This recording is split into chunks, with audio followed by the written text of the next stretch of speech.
Bonjour et bienvenue à notre webinaire. Le thème d'aujourd'hui est le nouveau test d'attention et de concentration de Shoofread, le TACO. Pendant cette présentation, je vais vous parler environ pendant 10 minutes. On va faire tout d'abord une courte définition de la concentration. Nous allons voir pourquoi il est pertinent de pouvoir la mesurer et dans quel domaine ça va être utile. Donc dans quel domaine le TACO va pouvoir être utilisé. Ensuite, nous verrons les avantages du test, son déroulement et son évaluation.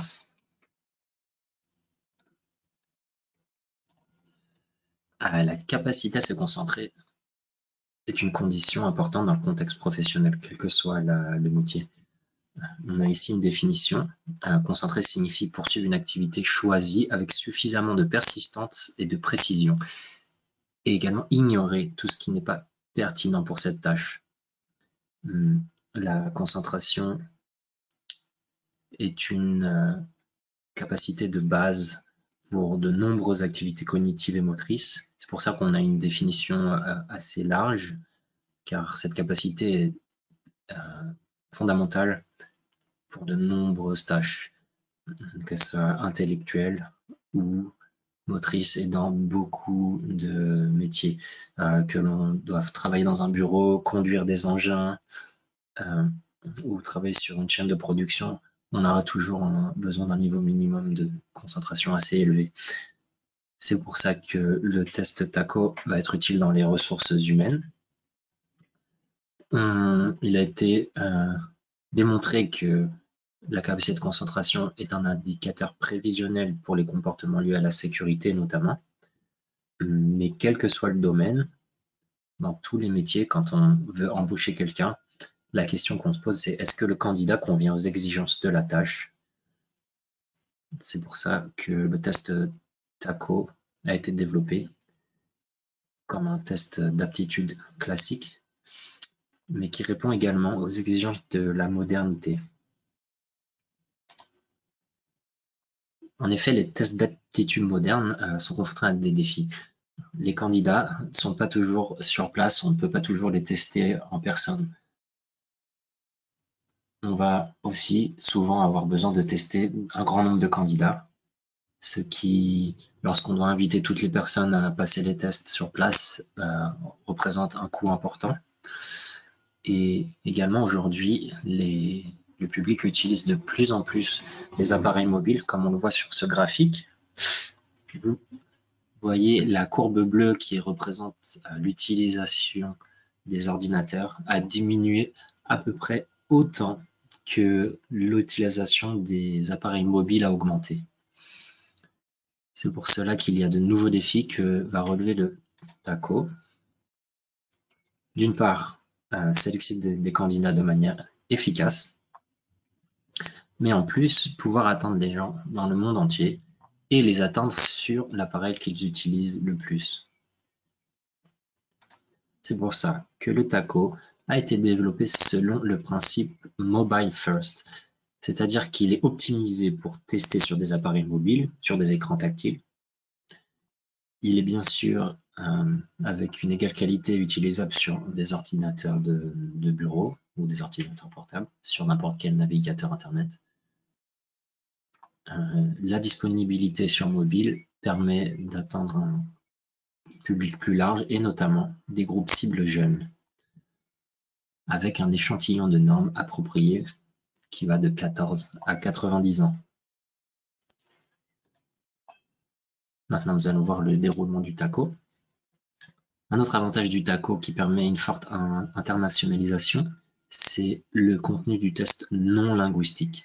Il y a bien sûr des consignes sous forme de texte qui sont disponibles en plusieurs langues, dont le français, mais c'est assez court. Le reste du test se fait comme on le voit sur cette image, sans texte. La consigne est sous forme d'image. On voit ici un triangle et 2 points. Le candidat doit donc retrouver le plus rapidement possible dans la matrice qui est composée de 9 figures ci-dessous les cibles avec un triangle et 2 points. Le test se déroule de la manière suivante. Il y a d'abord les consignes, Ensuite, un exemple de tâche pour aider à la compréhension, puis une tâche d'entraînement que le candidat doit réussir pour pouvoir commencer le test. Au cas où il échoue à cette tâche, il doit la recommencer jusqu'à avoir compris la consigne. Dans le cas d'un test en présentiel, il est possible de faire un réglage pour que le test s'arrête et appelle l'administrateur de test pour réexpliquer les consignes. Ensuite, le test se déroule sans contenu linguistique.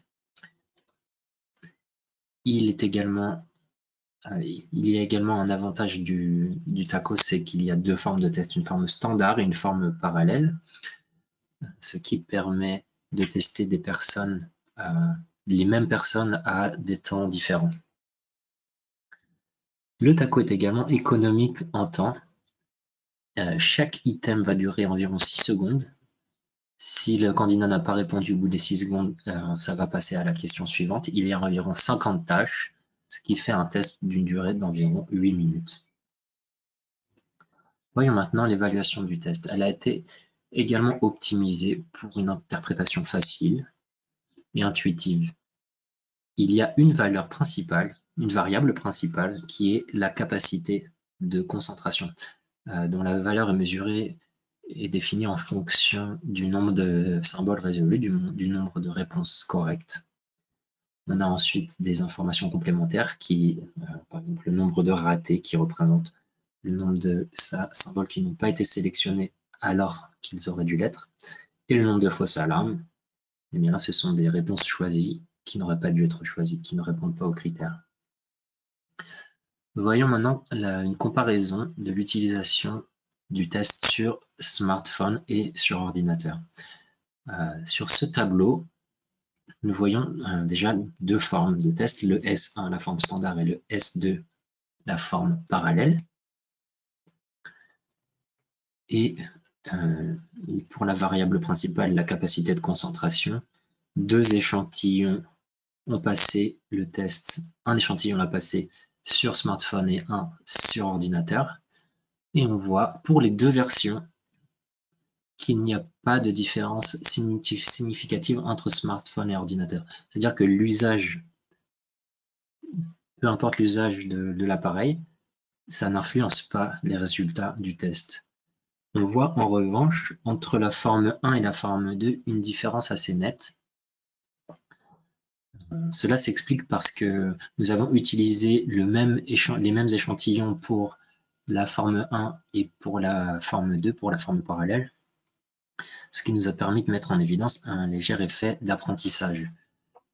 C'est un paramètre important à prendre en compte quand vous testez la même personne, que ce soit lorsque vous voulez tester périodiquement votre personnel ou que vous testez des candidats une fois à leur domicile et une nouvelle fois quand ils sont invités à un entretien d'embauche.